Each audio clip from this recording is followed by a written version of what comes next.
Hello दोस्त, मैं वीरेंद्र कुमार एक बार फिर से आपके YouTube चैनल स्टडी ज्ञान पर स्वागत करता हूं। जैसा कि हम लोगों ने पिछले क्लास में रियल नंबर के बारे में पढ़ा था, आज की क्लास में हम कक्षा 10 की एक्सरसाइज 1.1 में इक्वल डिवीजन एल्गोरिदम थ्योरम के द्वारा HCF ज्ञात करना सीखेंगे। तो सबसे पहले हम ये समझा देते हैं कि इक्वल डिवीजन एल्गोरिदम होता क्या है। तो दोस्तों, सबसे पहले एल्गोरिदम जो है ये हमारा सीरीज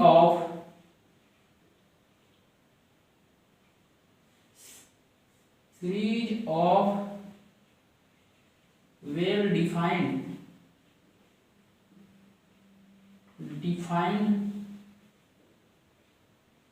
स्टेप्स हैं, यानी सुपरिभाषित चरणों की एक श्रृंखला है जो विशेष प्रकार की सुपरिभाषित चरणों की एक श्रृंखला है जो विशेष प्रकार की समस्याओं को हल करने की एक प्रक्रिया यानी एक विधि बताता है। तो ये हुआ एल्गोरिदम का मतलब series of well defined. Division का मतलब होता है प्रोसेस ऑफ डिवीजन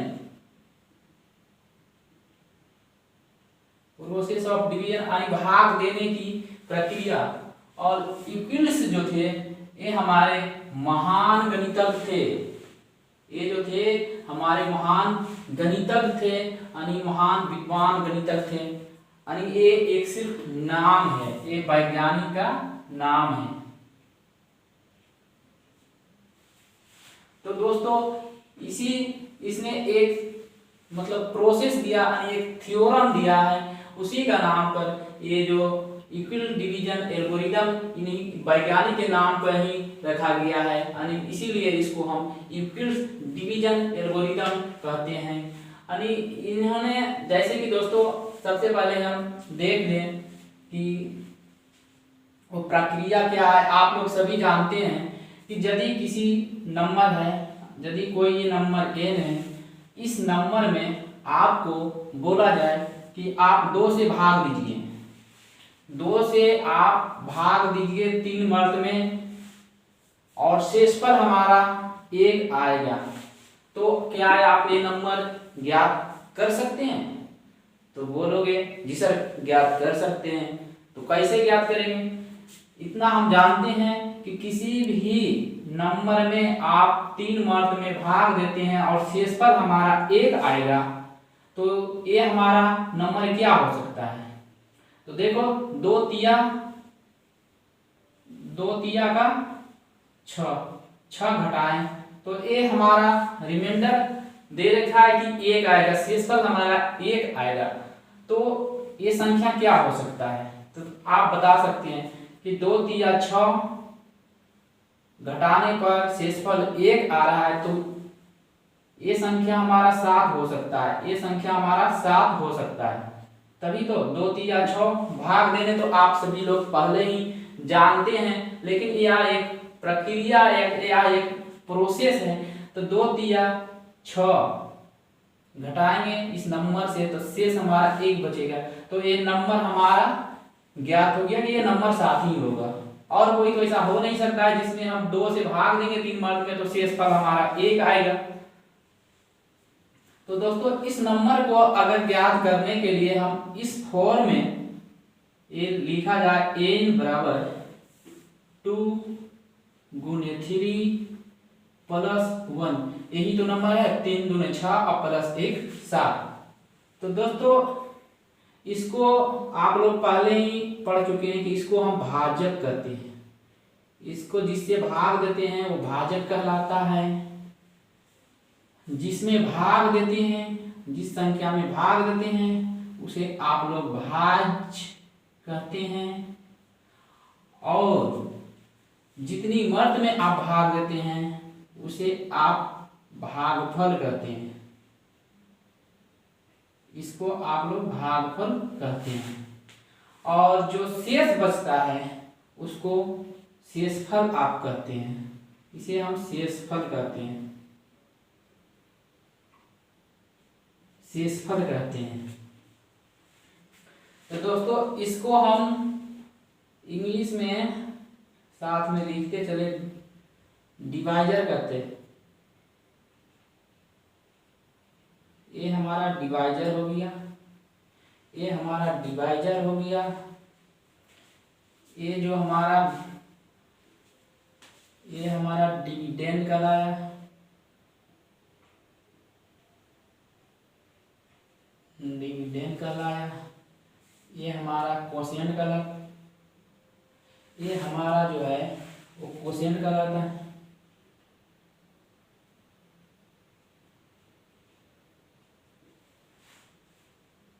ये हमारा कोशेंट कहलाता है,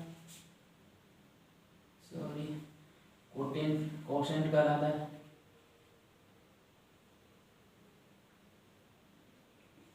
ये हमारा कोशेंट कहलाता है और ये हमारा रिमाइंडर कहलाता है।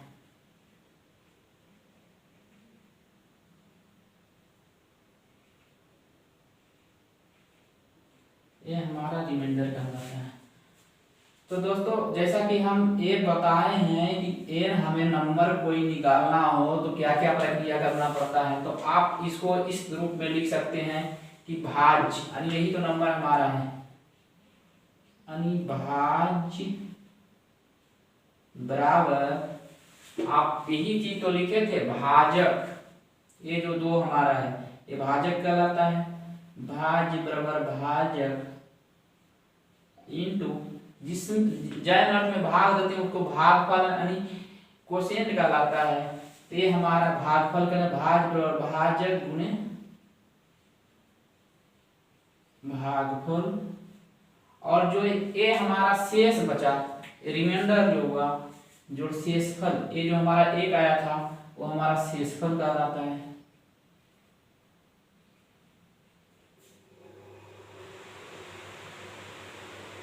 ये हमारा शेषफल कहलाता है।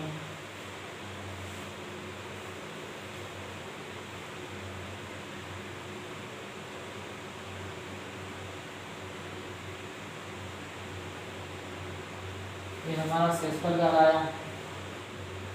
तो भाज्य को हम ए से डिनोट करते हैं, भाज्य को हम स्मॉल ए से डिनोट करते हैं, भाजक को हम बी से डिनोट करते हैं, और कोशेंट को हम क्यू से डिनोट करते हैं, और रिमाइंडर को हम स्मॉल आर से डिनोट करते हैं। तो दोस्तों ये ए बराबर हमारा जो आया यानी भाज्य बराबर जो आता है तो भाजक गुणे भागफल और जो शेष, ये हमारा रिमाइंडर, ये हमारा स्टैंडर्ड फॉर्म में आ गया, स्टैंडर्ड फॉर्म हो गया है। यानी इतना आप लोग पहले ही 5, 6, 7 क्लास में पढ़ चुके हैं कि भाज्य और भाजक गुणे भागफल जोड़ शेषफल होता है, वही चीज तो यहाँ पढ़ना है। लेकिन दोस्तों एक शर्त है यहाँ,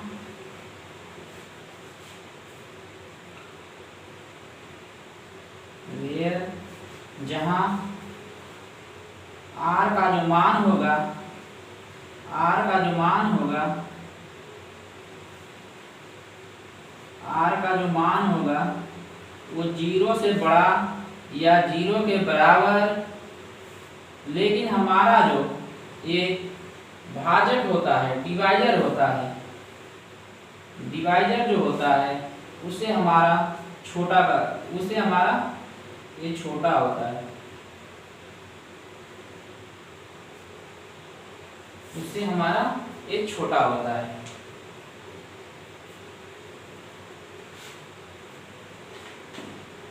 यानी कहने का मतलब हमारा शेषफल जो होता है वो जिस किसी भी संख्या से भाग देते हैं वो भाजक से हमारा छोटा होता है। जैसे आप 5 से भाग दे रहे हैं किसी भी संख्या में, तो उसका शेषफल हमेशा 0 होगा, 1 होगा, 2 होगा, 3 होगा, 4 होगा, 5 नहीं हो सकता है शेषफल।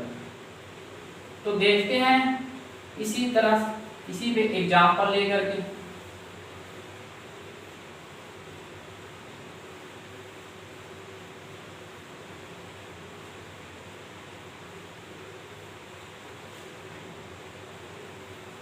जैसे आप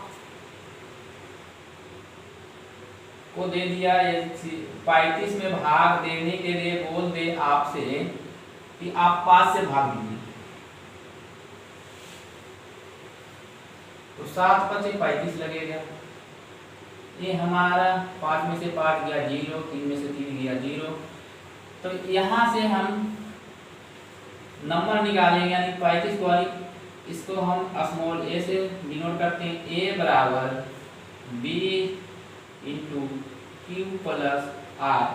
देखो ये नंबर हमारा 35 है, भाज बराबर b, ये हमारा डिवाइजर कहलाता है, b गुणे a हमारा कोशेंट कहलाता है, भागफल कहलाता है, 7 और प्लस रिमाइंडर हमारा 0 आया। देखो यही तो हुआ 35 और ये 7 × 35, यही चीज तो आया। तो इसको हम एक प्रोसेस के अनुसार करते हैं, यानी यही तो हमारा यूक्लिड साहब ने बोला है कि आप इस स्टेप से HCF ज्ञात करिए। तो देखते हैं अगला जो प्रश्न है आपका एक्सरसाइज 1.1 में पहला सवाल, जो ये आपका एक्सरसाइज 1.1 का पहला जो प्रश्न है वो आप स्क्रीन पे देख सकते हैं। कह रहा है कि यूक्लिड विभाजन एल्गोरिदम का प्रयोग करके निम्नलिखित का मासा ज्ञात करें। तो पहला प्रश्न आपका स्क्रीन पे दिया हुआ है कि 135 और 225 का यूक्लिड डिवीजन एल्गोरिदम थ्योरम के प्रयोग करके HCF यानी हाईएस्ट कॉमन फैक्टर मासा ज्ञात करें। तो यहाँ हम देखेंगे, यहाँ ये दिया हुआ है 225 ग्रेटर देन इक्वल टू 135, यानी इसका कहने का मतलब हमारा हुआ कि 225 जो है वो हमारा 135 से बड़ा है। तो हम बड़ी वाली संख्या में छोटी वाली संख्या से भाग देंगे, 135 से भाग देंगे हम 225 में। ये हमारा एक मर्द में लगेगा, 135 आया, 5 में से 5 गया 0 बचा, 2 में से 3 नहीं जाएगा, पैसा लेंगे हो जाएगा 12, 12 में से 3 जाएगा, बचा हमारा 9, 1 में से 1 जाएगा, ये बचा 0। दोस्तों रुको ठहरो यहाँ पे। यदि आप 225 में 135 से भाग देते हैं तो हमारा भागफल 1 और शेषफल हमारा 90 आता है। फिर इसको हम इस प्रकार लिख सकते हैं कि 225 बराबर 135 × 1 + 90, इस तरह से हम इसको लिख सकते हैं। आगे हम देखते हैं कि क्या होता है जब हम इस 90 से भाग देंगे 135 में, फिर ये हमारा एक मर्द में लगेगा, फिर ये हमारा जो है वो एक मर्द में लगेगा, 90 आएगा, फिर 5 में से 0 जाएगा, हमारा 5 बचेगा, 13 हो जाएगा, 13 में से 9 जाएगा, 4 बचेगा, हमारा आया 1 में 0 बचा यहाँ पे। तो फिर इस चीज को हम उसी प्रोसेस में लिख सकते हैं, उसी स्टेप में लिख सकते हैं। जब 135 हमको ज्ञात करना होगा तो 135 बराबर हम लिख सकते हैं 90 × 1 + 45। यही तो एल्गोरिथम साहब ने बताया है कि थ्योरम के मतलब इक्वल जो है गणितज्ञ थे, यही तो प्रोसेस दिया था कि इसी प्रोसेस पे आप निकालते जाइए और आपका जब तक रिमाइंडर 0 ना आ जाए तब तक इसी प्रोसेस से आप जैसे रिमाइंडर से भाग देते जाइए, डिवाइडर में भाग देते जाइए, और जिस वक्त आपका रिमाइंडर 0 आ जाए उसी वक्त उसी से ऊपर वाले जिससे आप भाग दे रहे हैं वही हमारा HCF कहलाता है। तो दोस्तों अभी फिर ये तो हम ऐसा ही आपको समझने के लिए लिखे थे, फिर हम इस 45 से हम भाग देंगे इसमें 90 में, ये 2 मर्त में लगेगा, 0 में से 0 गया 0, 9 में से 9 गया 0। तो रुको दोस्तों, अब आपका आंसर आ गया, क्योंकि आपका शेषफल 0 आ गया, इसलिए आपका HCF जो ज्ञात करना था वो आपका 45 आ गया है। जिस संख्या से आप भाग देते हैं और रिमाइंडर 0 आ जाता है लास्ट में, वही संख्या जो जिससे भाग देते हैं वही हमारा HCF कहलाता है। तो दोस्तों हमारा शेषफल यहाँ आ गया 0, शेषफल 0, तो हमारा HCF 45 हो जाएगा। यानी दोस्तों यही तो कह रहा था कि चरणों की एक ऐसी श्रृंखला होती है जो एक विशेष प्रकार की समस्या को हल करने की प्रक्रिया बताती है। तो देखो ये प्रक्रिया क्या बता रहे हैं, आपने सबसे पहले 225 को 135 से एक मर्द में भाग दिया, आपका रिमाइंडर यहाँ 90 बचा। फिर आपने क्या किया, 135 में आपने 90 से भाग दिया एक मर्द में, फिर आपका रिमाइंडर कितना बचा, 45 बचा। फिर आपने 90 में भाग दिया इसे 45 से 2 मर्द में, आपका रिमाइंडर 0 आ गया। तो यही तो इक्विल्ड जो हमारे गणितज्ञ थे यही तो प्रोसेस से वो बताए थे हल करने के लिए, यानी यही तो था हमारा, यानी A बराबर B × Q + R, यही तो फॉर्म में लिखना था, यही स्टैंडर्ड फॉर्म दिया हुआ था, इसी में तो लिखना था हमारा। तो देखो हमारा HCF 45 आ गया। तो दोस्तों अगला प्रश्न देखते हैं। अगला प्रश्न आप लोग पढ़िए, वो भी ऐसा ही है दिया हुआ। अगला प्रश्न बोल रहा है 196, दूसरा जो है आपका दिया हुआ 196 और 38,220। फिर हम उसी प्रोसेस से भाग देंगे और जो हमारा HCF आएगा वो आंसर कहलाएगा। तो दोस्तों यहाँ दिया हुआ है 38,220 ग्रेटर देन इक्वल टू 196 196, यानी कहने का मतलब हमारा ये हुआ कि 38,220 बड़ा है आपका 196 से। तो हम भाग देंगे 196 से इसमें 38,220 में।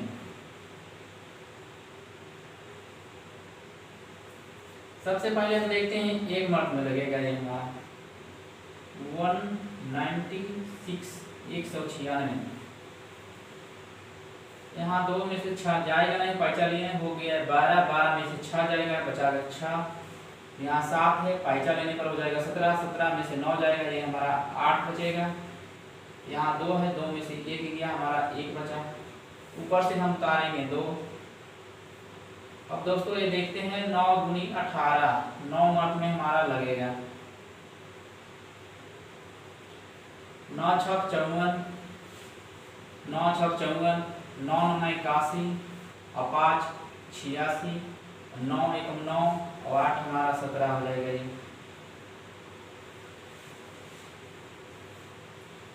12 में से 4 जाएगा, हमारा 8 बचेगा। 15 में से 6 जाएगा, हमारा 9 बचेगा। 7 में से 0, 7 में से 7 जाएगा, 0 बचेगा। 1 में से 1 जाएगा, 0 बचेगा। फिर हमारा ऊपर में 0 बचा हुआ, 0 उतारेंगे। अब देखते हैं ये कितना मत में लगता है। 5 दूनी 10, 5 मत में देखो लग जाएगा। 6 5 30, 9 5 45, 3 48, 5 5 6 9, अरे 5 मत में लगाते हैं। 6 5 30, 9 5 45, 45 और 3 हमारा 48, 5 1 5 और बाकी 4 9 हो जाएगा। 0 में 0 जाएगा, 8 में से 8 जाएगा, 0 बचेगा। 9 में से 9 जाएगा, 0 बचेगा। देखो दोस्तों हमारा रिमाइंडर यानी हमारा शेषफल 0 आ गया, तो हमारा HCF 196 होगा। क्योंकि हम 196 से भाग दे रहे थे 38,220 में, ये हमारा 195 मत में यानी 195 मत में ये पूरा जो है वो विभाजित हो जाता है और हमारा रिमाइंडर 0 आ जाता है। तो हमारा HCF 196 कहलाएगा होगा, यानी ये शेषफल जो है हमारा आ गया 0।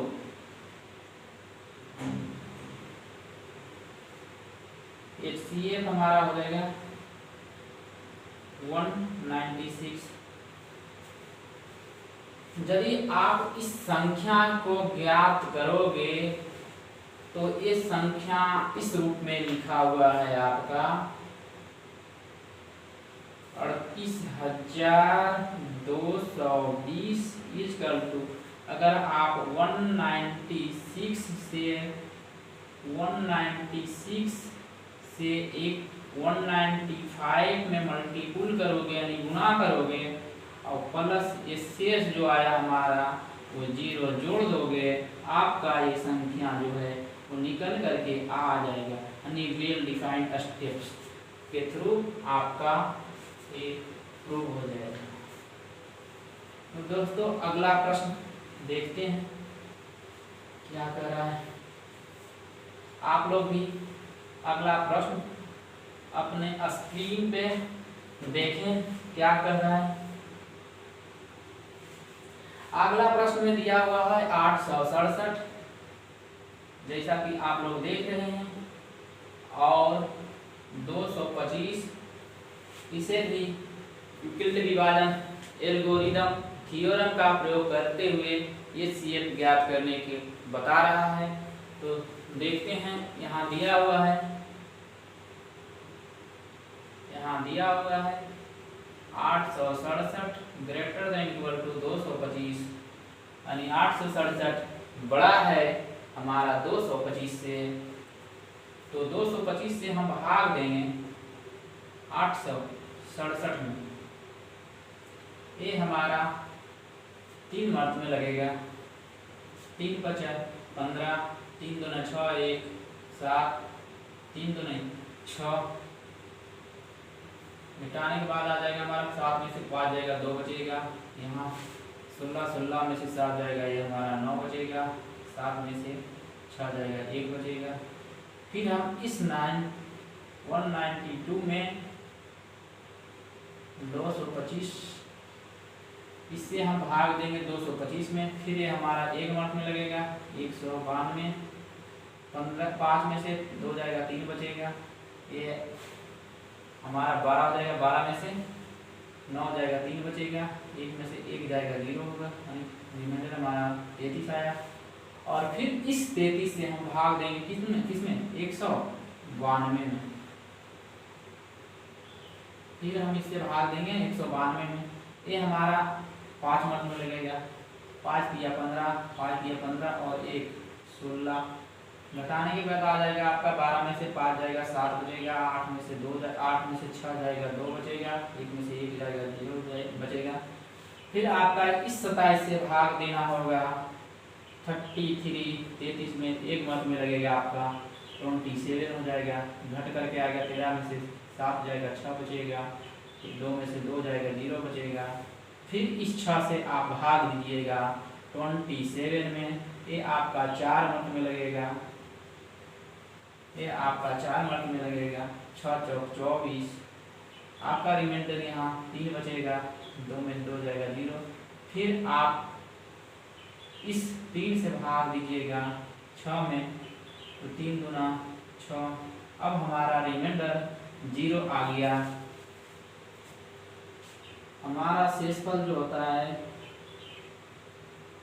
शेषफल बराबर 0, यानी जब हमारा शेषफल 0 आ जाता है तो उससे पहले वाले संख्या यानी भाजक से जो भाग देते हैं वही हमारा एचसीएफ कहलाता है। कहने का मतलब रिमाइंडर 0 आने से पहले जिस संख्या से हम भाग देते हैं वही हमारा एचसीएफ कहलाता है, वही हमारा उत्तर कहलाता है, वही हमारा आंसर कहलाता है। तो यहाँ हो जाएगा HCF = 3। दोस्तों, हमें विश्वास है कि आप लोग को यह बहुत अच्छे तरह से समझ में आ रहा होगा।